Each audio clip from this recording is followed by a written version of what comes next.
नमः परमर्षिभ्यः। अथ कृष्ण यजुर्वेदीय कठोपनिषत् द्वितीयोऽध्यायः।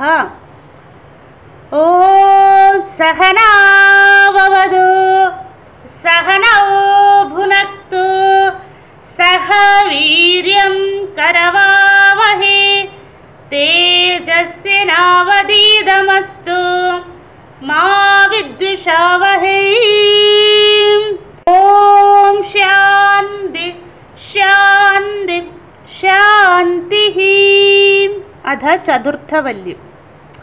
पराञ्चिकानि विधृणः स्वयंभू तस्मान् परां पश्यति नान्तरात्मन् कच्चित् धीरः प्रत्यगात्मानमैष्यत् आवृत्तचक्षुरमृतत्वमिच्छन् पराञ्चकामाननुयन्ति बालाः ते मृत्योर्यन्ति विदधस्य पाशम् अध धीरामृतत्वं विदित्वा ध्रुवमध्रुवेक्षिन्न प्रार्थयन्ते येन रूपं रसं गन्धं शब्दान् स्पर्शान् च मैथुनान् एतैनैव विजानाति किमत्र परिशिष्यते।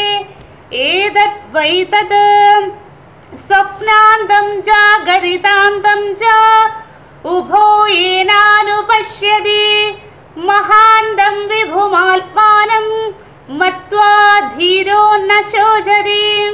यैमं मद्वदं वेद आत्मानं जीवमन्दिकात् ईशानं भूतभव्यस्य न ततो विजुगुप्सते। एतद् वै तद् यः पूर्वं तपसो जातम् अद्भ्यः पूर्वमजायत गुहां प्रविश्य तिष्ठन्तं यो भूतेर्विर्व्यवपश्यत।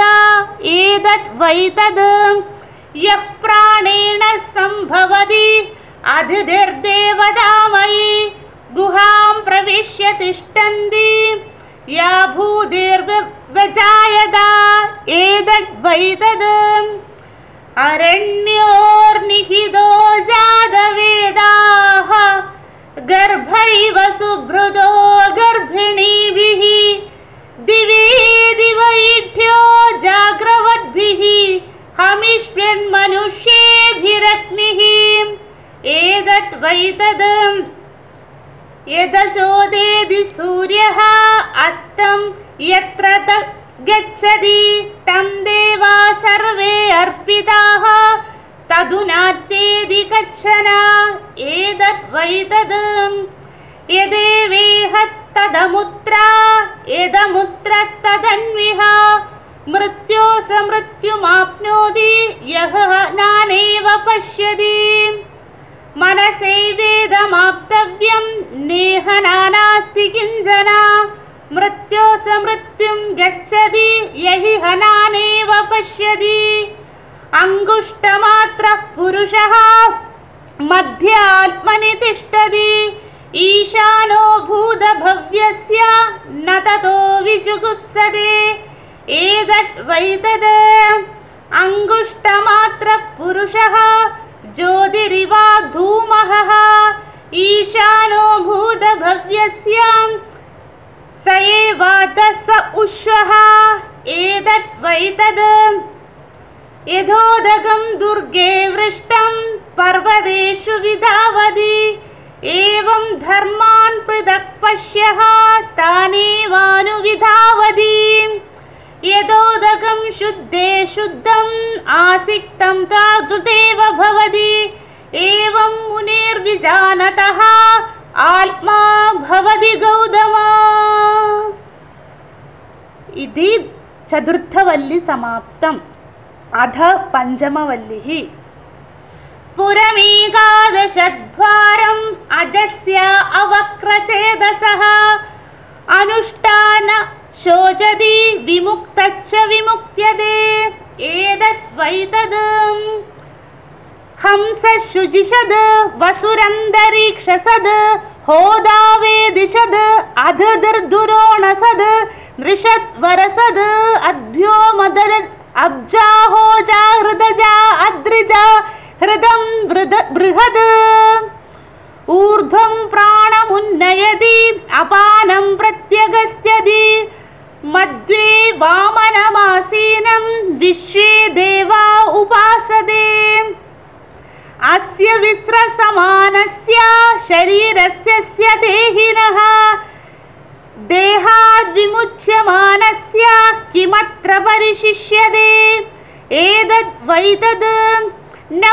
प्राणेन न पानेन मृत्यो जीवति कच्छन इतरेण तु जीवन्ति यस्मिन्नेता उपाश्रितो हन्तदइदं प्रवक्ष्यामि गुह्यं ब्रह्म सनातनं यथा च मरणं प्राप्य आत्मा भवति गौतमा योनिमन्ये प्रबध्यन्ते शरीरत्याय देहिनः स्थाणुमन्येनु संयन्ति यथा कर्म यदा श्रुतम् य एष सुप्तेषु जाग्रति कामं कामं पुरुषो निर्मिमाणः तदेव शुक्रं तद्ब्रह्म तदैवानुमृतमुच्यते तस्मिन् लोकाश्रिता सर्वे तदुनात्येति कच्छन एतद्वैतद् अग्निर्यदैको भुवनं प्रविष्टः रूपं रूपं प्रतिरूपो बभूव एकस्तदा सर्वभूतान्तरात्मा रूपं रूपं प्रतिरूपो बहिश्च वायुर्यदैको भुवनं प्रविष्टः रूपं रूपं प्रतिरूपो बभूव एकस्तदा सर्वभूतान्तरात्मा रूपं रूपं प्रतिरूपो बहिश्च सूर्यो यदा सर्वलोकस्य चक्षुः न लिप्यते चक्षुषैर्बाह्यदोषैः एकस्तदा सर्वभूतान्तरात्मा न लिप्यते लोकदुःखेन बाह्यः एको वशि सर्वभूतान्तरात्मा एकं रूपं बहुधायन् करोति तस्मात् मदस्तं येन पश्यन्ति धीराः तेषां सुखं शाश्वतं नेदरेषाम् नित्यो नित्यानां चेदनच्चेदनानाम् एको बहूनां यो विदधाति कामान् तमात्मस्थं येन पश्यन्ति धीराः तेषां शान्ति शाश्वतीं नेदरेषाम् तदेदधि मन्यते अनृद्देश्य परमं सुखम् कथं नु तद्विजानीय किमु भाति विभाति वा न तत्र सूर्यो भाति न चन्द्रतारकं नेमा विद्युतो भान्ति कुतोऽयमग्निः तमेव भान्तमनुभाति सर्वं तस्य भासा सर्वमिदं विभाति इति पञ्चमवल्ली समाप्तम् अथ षष्टिवल्लिः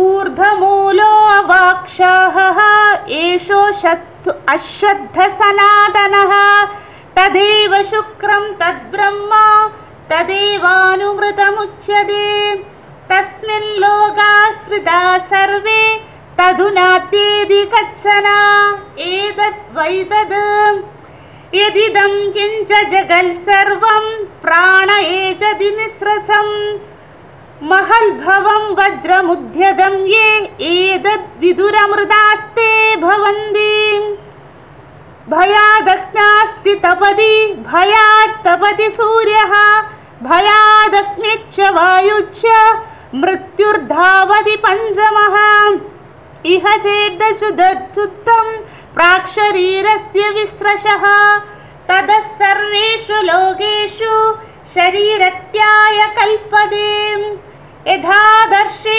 तथात्मनि यदा स्वप्ने तथा पितृलोके यदा सुपरीव ददृशे तथा गन्धर्वलोके छायातपयोरिव ब्रह्मलोके इन्द्रियाणां पृथग्भावम् उदयास्तस्मै च यत् पृथक् उत्पद्यमानानां मत्वा धीरो न शोचति इन्द्रियेभ्यः परं मनः मनसस्तत्त्वमुत्तमं सत्त्वादधि महानात्मा महदो व्यक्तमुत्तमम् अव्यक्तात् परः पुरुषः व्यापको लिङ्ग एव च ज्ञानम् उच्यते जन्तुः अमृतत्वं च गच्छति न सदृशो तिष्ठति रूपमस्य न चक्षुषा पश्यादि कच्छनेनैवं हृदा मनीषा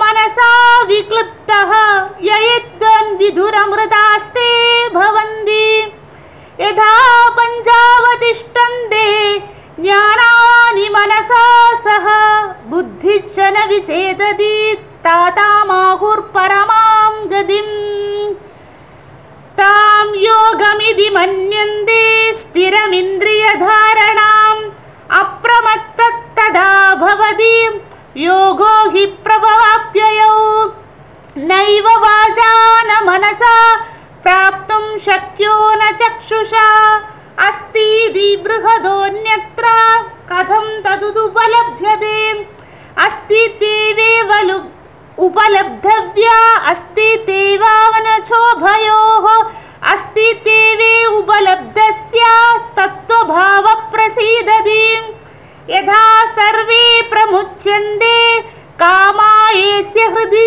सृदाः अधमर्त्यो अमृतो भवति अत्र ब्रह्म समश्नुते यथा सर्वे प्रभिद्यन्ते हृदयस्तेष ग्रन्थयः अधमृत्यो अमृतो भवति तावा अनुशासनम् एतावदनुशासनम् शतं चैगाश्च हृदयस्य नाढ्या तासां मृत्युं नाभिनदि तृक्तैगा तयोर्माया अमृतस्य त्वमेहि विंशित्वन्या उत्क्रमणे भवन्ति अंगुष्टमात्र पुरुषः अन्तरात्मा सदा जनान् हृदये सन्निविष्टः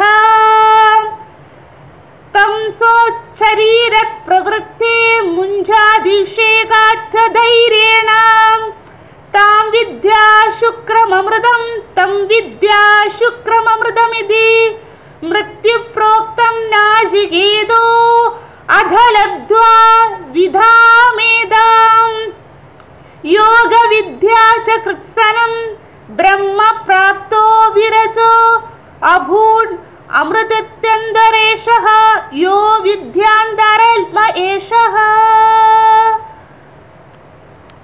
इति षष्टिवल्ली समाप्तम्। ओम सहनाववतु सहनौ भुनक्तु सह वीर्यं करवावहे तेजस्विनावतीतमस्तु मा विद्विषावहे। ओम शांति शांति शांति। ओम नमः परमर्षिभ्यो नमः परमर्षिभ्यो नमः परमर्षिभ्यः। हरि ओम तत्सत्।